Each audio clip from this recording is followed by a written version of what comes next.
Hello friends, नमस्कार। देव exam study channel में आपका हार्दिक स्वागत है। क्योंकि हम लगातार आपको सुपर टेट 2023 की क्लासें दे रहे हैं, उनको आप स्टार्टिंग से लेकर एंड तक पूरा जरूर देखना, क्योंकि यहाँ से क्वेश्चन आपके एग्जाम में आने वाले हैं, ये आप समझ जाएं। क्योंकि आज का जो हमारा टॉपिक है वो है क्या, पर्यावरण यानी ईवीएस। तो ये क्लास आपके लिए बहुत इम्पोर्टेंट क्लास है। ये हमारा फर्स्ट प्रैक्टिस सेट है। सुपर टेट जो ईवीएस का है, ये फर्स्ट प्रैक्टिस सेट है। ये हमारा चैनल रहा है देव एग्जाम स्टडी चैनल। इसे अगर आप सब्सक्राइब कर लेंगे, बेल आइकन भी दबा लीजिएगा, तो यहाँ से आपको सारी क्लासें मिलती रहेंगी और जो क्लासें हो चुकी हैं वो भी आपको मिल जाएंगी। तो स्टार्ट करते हैं। फर्स्ट क्वेश्चन है, निम्न में से कौन जीव मंडल का भाग नहीं है? ए है स्थल मंडल, बी है जल मंडल, सी है वायुमंडल, डी है अयन मंडल। तो आपको बताना होगा कि जीव मंडल का जो भाग नहीं है, तीन आपके ऑप्शन ऐसे होंगे जो इसका भाग है। किसका? जीव मंडल का जो भाग होगा वो ऐसे आपको तीन मिलेंगे और जो एक नहीं है। और क्वेश्चन पूछा गया है नहीं के लिए, तो मुझे नहीं के लिए नहीं वाला लगाना होगा आंसर। तो क्या होगा? स्थल मंडल होगा, बी जल मंडल होगा, सी वायुमंडल होगा, डी अयन मंडल होगा। तो इसका करेक्ट आंसर कौन जाएगा, बताएंगे आप। तो इसका करेक्ट आंसर जाएगा आपका अयन मंडल। जीव मंडल का जो भाग नहीं है वो अयन मंडल नहीं है, क्योंकि ये जो होते हैं स्थल मंडल और जल मंडल, ये दिए गए स्थल मंडल, जल मंडल और वायुमंडल, ये तीनों के तीनों आपके जीव मंडल के भाग हैं। किसके हैं? जीव मंडल के भाग हैं। और जबकि अयन मंडल है, ये क्या है? ये भाग नहीं है। तो मुझे नहीं के लिए नहीं वाला टिक लगाना होगा। तो इसका correct answer option D.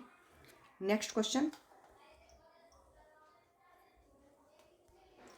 Question number 2, पर्यावरण के भौतिक कारक हैं कौन है? ए है जल, बी है वायु, सी है वर्षा, डी है ये सभी। तो पर्यावरण के भौतिक कारक कौन से होंगे, बताएंगे, फटाफट इसका आंसर देंगे क्वेश्चन नंबर 2 का। तो पर्यावरण के जो भौतिक कारक होते हैं वो कैसे होते हैं? देखो, क्या होता है? जल भी होता है, वायु भी होता है, वर्षा भी होता है। और तो जब तीनों हो जाएंगे तो इसका करेक्ट आंसर कौन सा जाएगा? ये आपको सभी को पता होना चाहिए, ये सभी। क्योंकि जल भी होता है, वायु भी होता है, वर्षा भी होते हैं, ये पर्यावरण के भौतिक कारक हैं। तो ये सभी तीनों के तीनों इसके करेक्ट आंसर हो गए। नेक्स्ट क्वेश्चन नंबर 3, पर्यावरण के बृहद स्तर को हम कितने भागों में विभक्त कर सकते हैं? ए है 2, बी है 3, सी है 4, डी है 5। तो इसका करेक्ट आंसर क्या जाएगा, फटाफट बताएं इसका।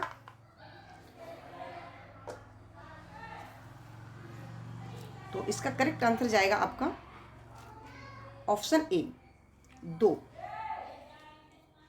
नेक्स्ट क्वेश्चन नंबर 4 कह रहा है, प्राकृतिक संसाधन क्या है? ए है प्रकृति से प्राप्त होने वाले पदार्थ, बी है वायुमंडल से प्राप्त होने वाले पदार्थ, सी है मनुष्य द्वारा बनाए गए पदार्थ, डी है उपरोक्त में से कोई नहीं। तो जो प्राकृतिक संसाधन होते हैं वो कौन से होते हैं, सभी को पता होगा। इस क्वेश्चन का आंसर बहुत इजी है। तो इसका करेक्ट आंसर जाएगा ऑप्शन ए। क्यों ए होगा, यही आप समझ जाएं, इसमें ट्रिक लगा लीजिएगा कि प्राकृतिक संसाधन पूछे गए हैं। तो प्राकृतिक क्या होता है? प्रकृति से होता है। तो प्रकृति से प्राप्त होने वाले जो पदार्थ हैं वही क्या होते हैं? प्राकृतिक संसाधन होते हैं। ना कि वायुमंडल से होते हैं, ना कि मनुष्य द्वारा बनाए गए पदार्थ होते हैं। और उपयुक्त में से कोई नहीं, ऐसा तो हो नहीं सकता है ना। तो इसका करेक्ट आंसर जाएगा ऑप्शन ए। इसका करेक्ट आंसर हो गया। नेक्स्ट क्वेश्चन है क्वेश्चन नंबर 5, विश्व पर्यावरण दिवस कब मनाते हैं? बहुत इजी क्वेश्चन है, सभी को पता होगा इसका आंसर। ए है 23 मार्च, बी है 5 जून, 5 जून, सी है 29 मार्च, डी है 22 अप्रैल। तो विश्व पर्यावरण दिवस कब मनाते हैं, बताएं इसका करेक्ट आंसर, फटाफट इसका दीजिएगा। तो इसका करेक्ट आंसर जाएगा ऑप्शन बी। इसका करेक्ट आंसर हो गया, क्योंकि विश्व पर्यावरण दिवस कब मनाते हैं? 5 जून को मनाते हैं। नेक्स्ट क्वेश्चन नंबर 6 है, वन्य जीव संरक्षण अधिनियम कब लागू हुआ? जो वन्य जीव संरक्षण था अधिनियम कब लागू हुआ? तो ए है 1966 में, बी है 1972 में, सी है 1978 में, डी है 1982 ईस्वी में। तो वन्य जीव संरक्षण अधिनियम है, ये कब लागू हुआ था? तो बताएंगे फटाफट इसका answer.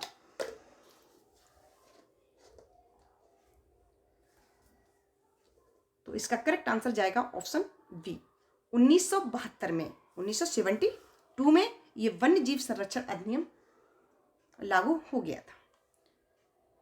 Next question, question number 7, परावैंगनिक किरणों से होने वाला कैंसर कौन सा है? जो परावैंगनिक जो किरणें होती हैं उनसे होने वाला कैंसर कौन सा होता है?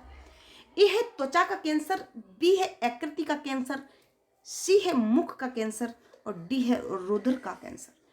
तो क्या होगा इसका करेक्ट आंसर बताएंगे? परावैंगनिक किरणों से,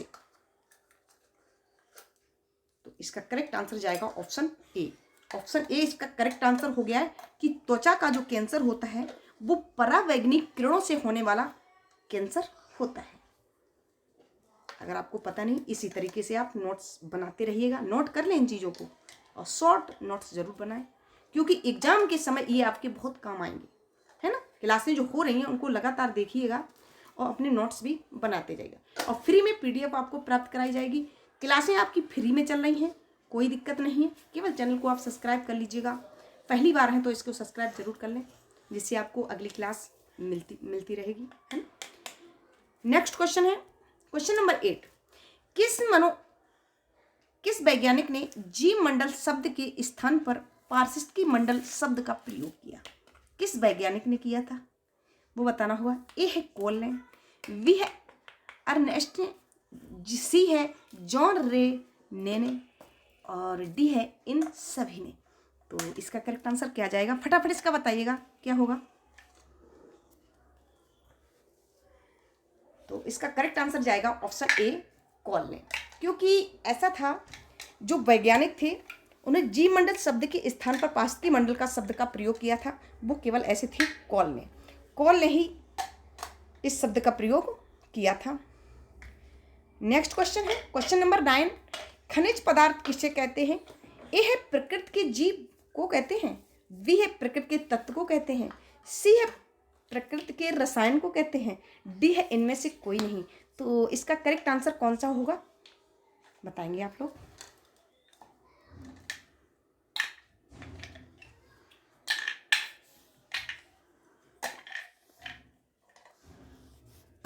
तो इसका करेक्ट आंसर जाएगा आपका ऑप्शन बी, इसका करेक्ट आंसर हो गया। प्रकृति के तत्व खनिज के पदार्थ होते हैं, है ना। नेक्स्ट क्वेश्चन है क्वेश्चन नंबर 10 है, सिमलीपाल। जो सिमलीपाल है क्या है? आपको नहीं पता होगा।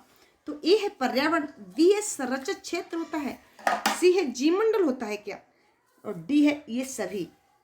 तो सिमलीपाल क्या है बताएंगे आप लोग। सिमलीपाल होता है, सिमलीपाल क्या होता है? ऑप्शन बी इसका करेक्ट आंसर हो गया, क्योंकि संरक्षित क्षेत्र जो होते हैं वही सिमलीपाल कहलाते हैं। Next question question number 11, BOD का पूरा नाम लिखिए। BOD का पूरा नाम लिखिए तो बताएंगे। ए है biochemical oxygen demand, biology oxygen demand, biochemicals oxygen oxide demand, D है उपरोक्त में से कोई नहीं। तो BOD का पूरा नाम क्या होगा बताएंगे आप लोग। तो इसका करेक्ट आंसर जाएगा option A, biochemical oxygen demand जो होता है वही होता है BOD का पूरा नाम। नेक्स्ट क्वेश्चन है क्वेश्चन नंबर 12 कह रहा है, गैंडों के लिए कौन सा राष्ट्रीय उद्यान प्रसिद्ध है? गैंडों के लिए ए है गिर राष्ट्रीय उद्यान, बी है काजीरंगा राष्ट्रीय उद्यान, सी है दुधवा राष्ट्रीय उद्यान और डी है कार्बेट राष्ट्रीय उद्यान। तो गैंडों के लिए आपको बहुत इजी क्वेश्चन है, सभी को पता होगा, सबने पढ़ रखा होगा इस क्वेश्चन को। बताएंगे आप लोग। गैंडों के लिए प्रसिद्ध है, वो क्या है? तो इसका करेक्ट आंसर जाएगा ऑप्शन बी, इसका करेक्ट आंसर हो गया, क्योंकि काजीरंगा राष्ट्रीय उद्यान किसके लिए है? गैंडों के लिए प्रसिद्ध है। Next question, question number 13, Bharat में यूनेस्को द्वारा घोषित जीव मंडल संरक्षित क्षेत्र कितने हैं? ए है 11, बी है 9, सी है 10, डी है 8। तो इसका करेक्ट आंसर क्या होगा बताएंगे आप लोग।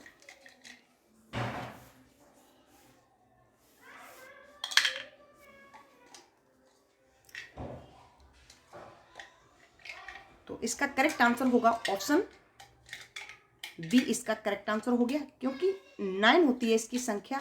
संरक्षित क्षेत्र कितने होते हैं? 9 होते हैं, 9 होते हैं।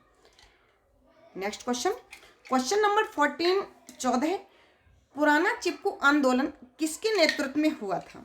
अब चिपको आंदोलन तो सभी ने सुना होगा ना, लेकिन यहाँ पर पुराने की बात हो रही है ना। पुराना चिपको आंदोलन किसके नेतृत्व में हुआ था?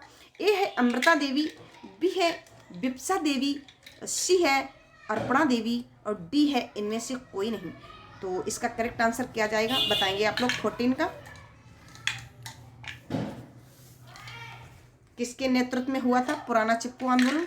तो इसका आंसर जाएगा ऑप्शन ए, इसका करेक्ट आंसर हो गया, अमृता देवी के नेतृत्व में हुआ था, है ना।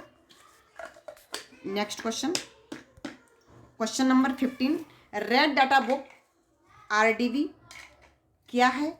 ए है संकटग्रस्त जातियों की पुस्तक है, बी है अपर्याप्त संख्या वाली जातियों की पुस्तक, सी है दुर्लभ जातियों की पुस्तक और डी है उपरोक्त सभी। तो क्या जाएगा इसका correct answer red data book का बताएंगे आप लोग। रेड डाटा बुक का क्या होता है कि संकट ग्रस्त जातियों का की जो पुस्तक होती है वो भी एक रेड डाटा बुक की होती है। अपर्याप्त संख्या वाली जो जातियों की पुस्तक होती है वो भी क्या होती है? वो भी रेड डाटा बुक कहलाती है। दुर्लभ जातियों की जो पुस्तक होती है वो भी रेड डाटा बुक कहलाती है। तो जब तीनों के तीनों करेक्ट हो गए हैं, सही हैं, तो इसका ऑप्शन करेक्ट जाएगा कौन सा? ऑप्शन डी, इसका करेक्ट आंसर हो गया उपरोक्त सभी। नेक्स्ट क्वेश्चन है 16, मृदा प्रदूषण के प्रमुख कारक बताइए। जो मृदा प्रदूषण होता है तो इसके प्रमुख कारक कौन से होते हैं? ए है कीटनाशक का उपयोग, बी है अम्लीय वर्षा, सी है परमाणु परीक्षण, डी है ये सभी। तो 16 का क्या जाएगा आंसर बताएंगे आप लोग।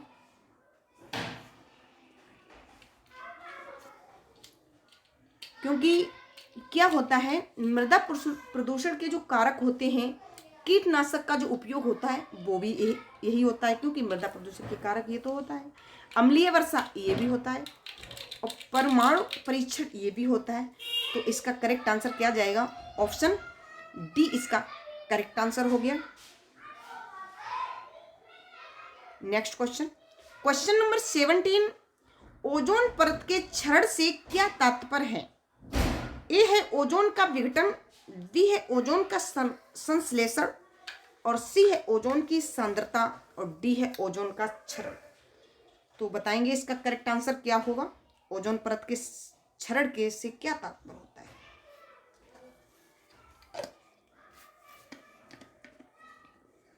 तो इसका करेक्ट आंसर जाएगा ऑप्शन ए, इसका करेक्ट आंसर हो गया, ओजोन का विघटन वही परत के क्षरण से इसका तात्पर्य होता है।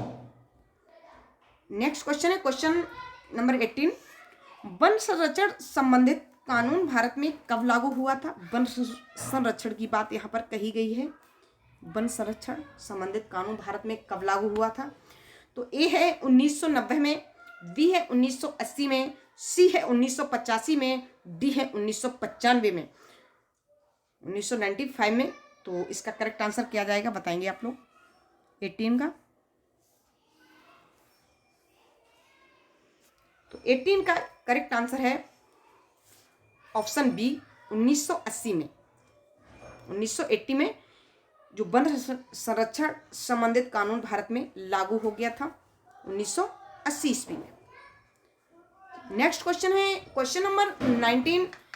पर्यावरण के घटक हैं, ए है अजैविक, बी है जैविक, सी है ए और बी दोनों, और डी है इनमें से कोई नहीं।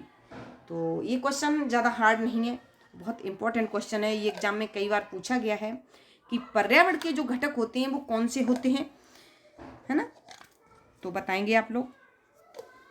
तो इसका करेक्ट आंसर जाएगा ऑप्शन सी, इसका करेक्ट आंसर है। जबकि ए होता है और बी भी होता है, कौन, पर्यावरण के घटक होते हैं, तो इसलिए ऑप्शन ए और बी दोनों इसके करेक्ट, ए और बी इसके दोनों करेक्ट आंसर हो चुके हैं। नेक्स्ट क्वेश्चन है क्वेश्चन नंबर 20। प्रदूषक किसे कहते हैं? ए है रासायनिक खादें, बी है इंडस्ट्रियल रसायन, सी है ए और बी दोनों, डी है इनमें से कोई नहीं। तो प्रदूषक किसे कहते हैं बताएंगे आप लोग। प्रदूषक है वो उसे किसे कहते हैं, तो इसका करेक्ट आंसर जाएगा ऑप्शन सी, क्योंकि रसायन खादें भी होती हैं और ये जो इंडस्ट्रियल रसायन होती है ये भी प्रदूषक होती है, तो इसलिए ऑप्शन ए और बी दोनों इसका करेक्ट आंसर है, तो इसलिए सी इसका करेक्ट आंसर हो गया है। Next question question number 21। एक द्वितीयक प्रदूषक का नाम बताइए। जो एक द्वितीयक प्रदूषक है उसका नाम बताइए। ए है पेन, बी है CFC, सी है CO2 और डी है N2O। तो बताएंगे द्वितीय प्रदूषक कौन सा होता है ना। जो द्वितीय प्रदूषक जो होता है वो कौन सा होता है, ऑप्शन ए, क्योंकि PAN पेन जो होता है वही द्वितीय प्रदूषक का नाम होता है। ये इसका करेक्ट आंसर हो गया ऑप्शन ए। नेक्स्ट क्वेश्चन है 22। द्रवित पेट्रोलियम गैस किसका मिश्रण है? क्वेश्चन ये बहुत इंपॉर्टेंट है। द्रवित पेट्रोलियम गैस किसका मिश्रण है? ए है C4H10, बी है C4H10 और सी है C2H5 और डी है ये सभी। तो इसका करेक्ट आंसर क्या जाएगा बताएंगे आप लोग।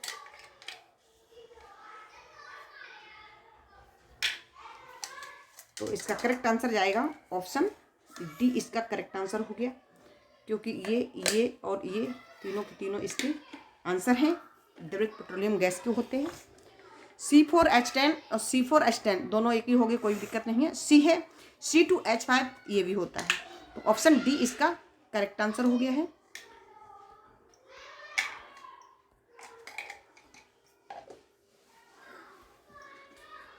नेक्स्ट क्वेश्चन है 23। काला सोना किसे कहते हैं? सभी को पता होना चाहिए कि ए है कोयला, बी है पेट्रोलियम, सी है फॉसिल ईंधन और डी है बी और सी दोनों।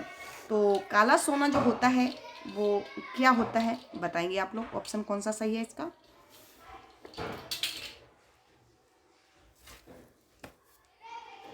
तो इसका करेक्ट आंसर जाएगा ऑप्शन डी, इसका करेक्ट आंसर है, क्योंकि बी और सी पेट्रोलियम और फॉसिल ईंधन जो होता है वही क्या होता है, काला सोना होता है।